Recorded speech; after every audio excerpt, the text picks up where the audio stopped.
Двукратная олимпийская чемпионка, действующий серебряный призер чемпионата мира Луна Хендрикс имеет не только тренера-олимпийца, но и того, кто знает ее лучше, чем кого-либо другого в мире, ее брата Йорика.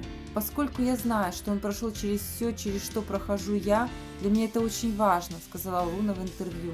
Он знает меня лучше всех, а также то, как я прохожу через каждую ситуацию и соревнования. Он вывел меня на этот уровень, и я так благодарна за все, что он сделал для меня. Переход от ее давнего тренера Карин Херригерс к Йорику произошел в неожиданное время, незадолго до олимпийского сезона в августе 2021 года.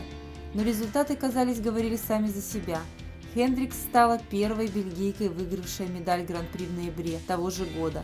Затем была 8-й на зимних Олимпийских играх в Пекине 2022, а затем завоевала серебряную медаль в чемпионате мира в Монпелье. Сам Йорик был опытным фигуристом, выигравшим 4 национальных титула, побывавших на 2 Олимпийских играх.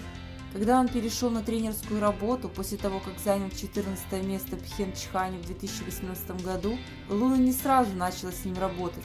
Только после того, как она увидела, как ее брат тренирует других фигуристов, она поняла, что хочет того же для себя, поскольку они ранее вместе тренировались под руководством Херригерса. «Я завидовала другим фигуристам, которые брали с ним уроки», – рассмеялась Хендрикс. «Я сказала ему, я тоже хочу тренироваться с тобой. Мне сразу стало так комфортно с ним, он такой хороший тренер и такой вдохновляющий». Помимо того, что он так хорошо знал Луну, ее брат, ставший тренером, предложил ей то, в чем она особенно нуждалась в данный момент – подход, адаптированный к травмам.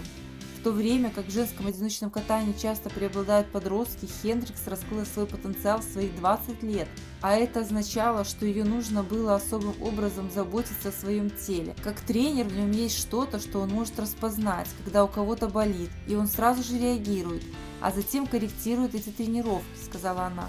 Это просто то, чего мне не хватало раньше, потому что у меня было много травм, и я всегда так усердно тренировалась, дальше и дальше, пока не сломалась. Он действительно находит решение продолжать тренироваться, и я думаю, что это то, что мне действительно нужно. Иметь тренера, который действительно знает мое тело и знает, как все это работает, как спортсмен. Луна достигла вершины спорта в своих 20 с небольшим лет. Сейчас 23-летняя Хендрикс не спускает глаз с Милана 2026, но знает, что дорога туда долгая. Она откровенно рассказала о том, как в ее возрасте тренироваться умнее, что на самом деле означает возраст в женском фигурном катании. Хендрикс была многообещающим юниором, ее путь был омрачен травмами, а также отсутствием финансовой поддержки. За эти годы Луна получила травму позвоночника, перелом лодыжки и проблемы с коленом, спиной и пахом. Травма паха случилась всего за несколько недель до чемпионата мира по фигурному катанию в 2022 году, но ей и ее команде удалось подготовиться к этому событию, где она в конечном итоге выиграла для Бельгии свою первую медаль мира по фигурному катанию с 1948 года. Хендрикс ценит успех, тем более, что он пришел к ней в свое время намного позже, чем многие подростки в спорте, и Международный союз конькобежцев пытается обуздать новые возрастные правила. «Я действительно восхищаюсь фигуристами, которые выступают в возрасте 20 лет и старше», – сказала она. «Я знаю из своего опыта. Это очень тяжело, когда ты становишься старше. Это очень тяжело морально и физически тоже. Всему нужно больше времени, чтобы восстановиться после перерыва из-за травмы. И умственно это намного сложнее, потому что мы действительно много думаем. Ты думаешь обо всем плохом, что может случиться. Если я полагаюсь на свой 15-летний менталитет, то я просто делаю все, и я ни о чем не думаю, а просто иду на это. Психологически было намного легче, чем сейчас. И именно поэтому я действительно восхищаюсь фигуристами старше 20 лет, потому что я знаю, как это тяжело. Пройдя через прошлые проблемы со своим телом, Хендрикс особенно ценила настойчивость в олимпийском сезоне, стремясь попасть на чемпионат мира, где она в конечном итоге стояла на подиуме. Это снова разожгло в ней страсть.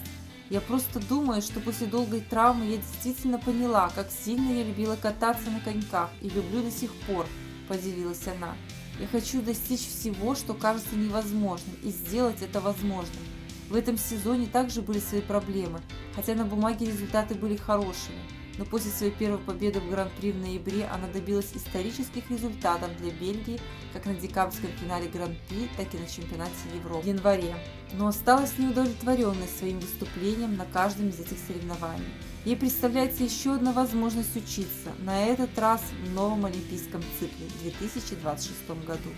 2026 год будет особенным для меня, потому что он проходит в Европе, и надеюсь, семья сможет приехать и посмотреть на меня, сказала она. Я действительно хочу подтолкнуть себя к тому, чтобы кататься как можно лучше и просто наслаждаться своими третьими Олимпийскими играми. На этом у меня все. Ставьте лайки, пишите свои комментарии. Всем пока!